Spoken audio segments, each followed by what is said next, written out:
Dobrý večer, ja som veľmi rád, že sme sa takto zišli v pomerne hojnom množstve, lebo človek ako potrebuje komunikovať aj teraz v novom roku sa zdôveriť, že ako tá bilancia v minulom roku dopadla, koľko sa nám podarilo nakradnúť. Teda nie, že nakradnúť som chcel povedať, ale to som sa pomýlil. Skrátka, rozumiete, medzi sebou sa tak ako... A vás nevídať, kde ste sa skrývali v poslednom čase, ste tak menej...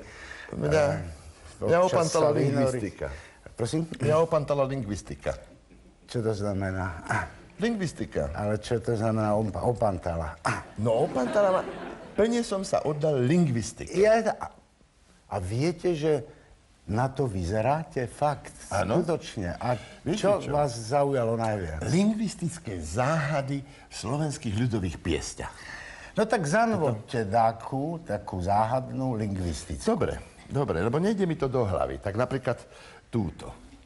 Tá lišovská nevesta, recefíre bum, z Nitry čiž mi priniesla, recefíre bum. Čo na to poviete? No tak čo by som mal tak povedať? Je to pekná pesnička, dokonca aj vo vašom podaní. Vy ste spievali v F-dure, ak sa... Ja zásadne spievam F-dur, áno, F-dur, áno. A vy máte pocit, že tam je nejaká lingvistická záhada? No tak nám to ešte zarecitujte, bez melódie. Recefíre bum, z Nitry čiž mi priniesla, recefíre bum. No tak ja nevidím na tom nejakú záhodu. Lišovská nevesta zjavne z Lišova, kde nedostať čižmy, pochopiteľne. No. Prečo by v Lišove malo byť dostať čižmy? Tak išla do Nitry, tam kúpila čižmy a z Nitry ich priniesla do Lišova. Tie čižmy zjavne pre svojho ženícha, aby nemuseli ísť do kostola bosí. Dobre, ale tam sa spieva aj recefíre bum. To je tá lingvistická záhada. Čo to má znamenať? Recefír, tá lišovská nevesta. Recefíre bum. Tak to som v koncoch. To fakt neviem. Tak tá bum, povedzme, to môže byť úradná pečiatka, že sa tak ľud spievajú bum, akože je to o pečiatkách, že tie čižmy kúpia. Recefíre. Ale keby to bolo z nemčiny, že by to bolo recefírer, tak by, a bum k tomu ešte, tak to už by potom bol protinacistický odboj. Že by to odtiaľ zostalo. No áno, ale viete, ale skutočne tých lingvistických záhad, no skoro v každej ľudovej piesni. Zoberte si napríklad túto. Tam za váhom bielý dom, tam za váhom šnibidaj, šnip, šnap, šnibiryby zabrdaj. Bielý dom, býva pekné dievča v ňom, býva pekné šnibidaj, šnip, šnap, šnibiryby zabrdaj. Dievča v ňom, keby mi ho chceli dať, keby mi ho šnibidaj, šnip, šnap, šnibiryby zabrdaj, chceli dať, ale mi ho nedajú, ale mi ho šnibidaj, šnip, šnap, šnibiryby zabrdaj, nedajú a nech si ho len nechajú, nech si ho len šnibidaj, šnip, šnap, šnibiryby zabrdaj, nechajú. Čo vy na to? Ďakujem. Ale...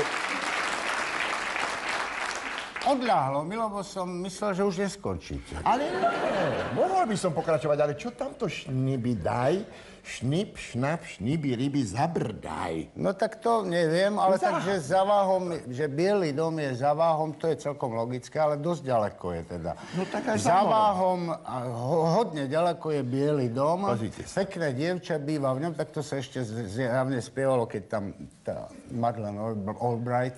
Myslíte, že je to narážka na ňu?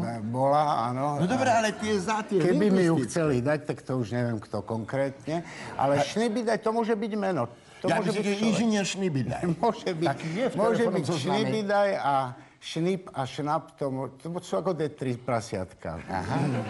A zabrdaj, to je úplne jasné. Ano? Že aby nezabrdala tá. Alebo aby zabrdala.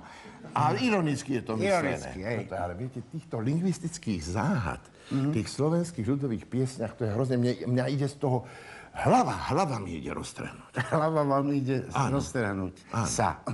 Hej? Tam je aj sa. Aj sa je tam. To je tiež dosť lingvistická záhada.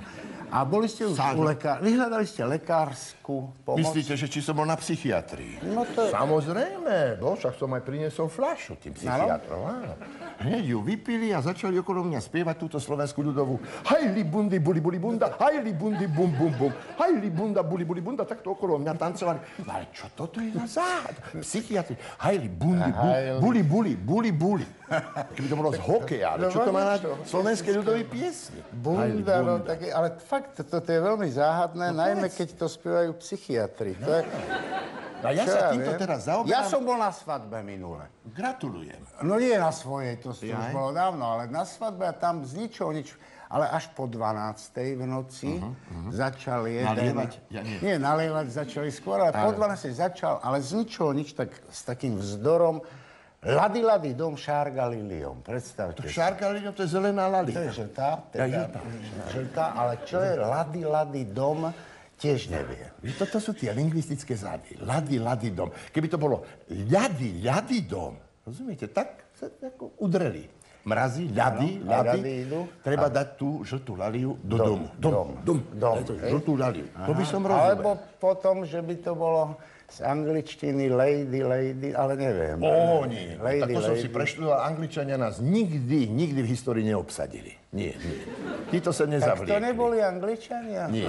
Hoci teda sú dosť agresívni, som počul, že sú ešte agresívnejší ako Švajčiari. Kam sa hrabú na norov. No fakt sú toto veľké záhady lingvistické. Preto ma nie je vidieť. Pretože sa tým zaoberám. Icom, picom. Icom, No teda, picom. tam som úplne hotový, lebo Všimnite si? icom, picom Len som povedal icom, picom, nikto tomu nerozumie a všetci stichli. Áno, sú zvedaví, že... A nevedia, čo ako to je. teraz A pritom skoro v každej ľudovej piesni. Trávička zelená, icom, picom, bol som pritom až po vyše kolena. Áno. Čo to je to icom, picom? Kde sa to tam vzalo? To je jedno prakticky, že pričom bol ten, čo to spieval, ale že icom, picom...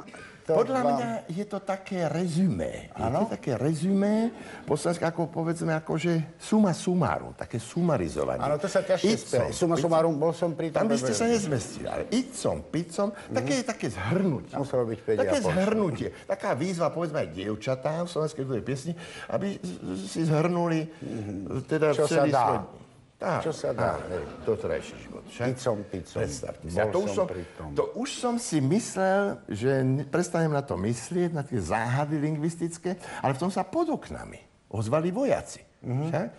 Čabogaj, nebogaj, čári nebogaj, bogaj, čári nebogaj. Čo To je druhý diel tej pesničky Bogaj by vás vy mládenci. Ale to je bodaj, to je bodaj. To je bodaj, aha. Bogaj. Čo to má znamenať? A čári.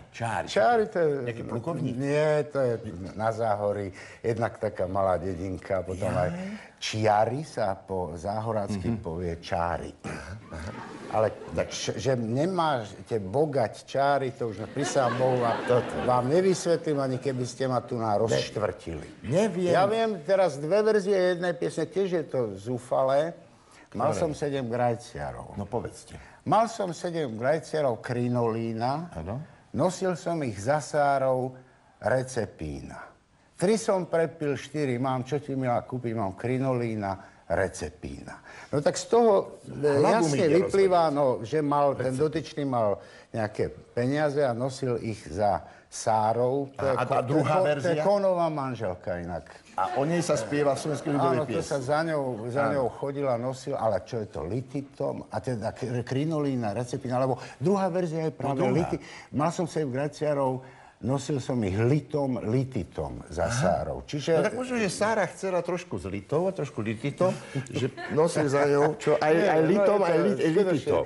Nevysvetliteľné. To sú nevysvetliteľné veci. Alebo A ja napríklad... taká dzivečka, cingilingy bo. No tak vlastne to je. Alebo, že nevedela, čo má robiť od pýchy, prišila si na cicíky gomby. Ale to je jasné. To je zrovna tam gombíky, tam nie To je o čom jasné, debatovať. nie, to je tam jasné. nie je to o čom debatovať. To je pravda. Takže nechajme to tak a pozvíme sem nášho hostia, vzácneho zo vzdialenej Prahy.